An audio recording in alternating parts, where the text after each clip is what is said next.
Hey, this is Jerry Akin at Pierce Chapel. Thank you for joining me for this meditation moment. I was thinking today about Paul's admonition to the church in Ephesus. This happens in Ephesians chapter 5 when he tells them, be filled with the Holy Spirit. That sounds great, but then I started thinking, how does that reconcile with Paul, the same Paul's admonition to the church in Corinth?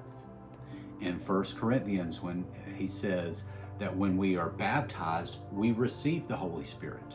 We have the Holy Spirit. So how do we have the Holy Spirit? And then Paul turns around and tells us to be filled with the Holy Spirit. If we already have the Holy Spirit, why do we need the Holy Spirit? Why do we need to be told to be filled?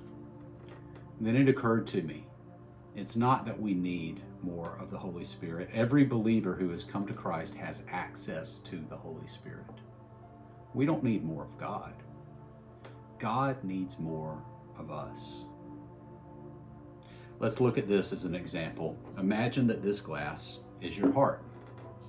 This is the Holy Spirit.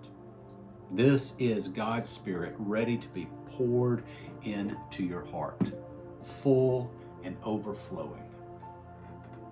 But somewhere here in your heart, you've got some resentments, some jealousies, some things that you haven't let go of, fears, distractions, sins that you haven't confessed, addictions that you can't break free from,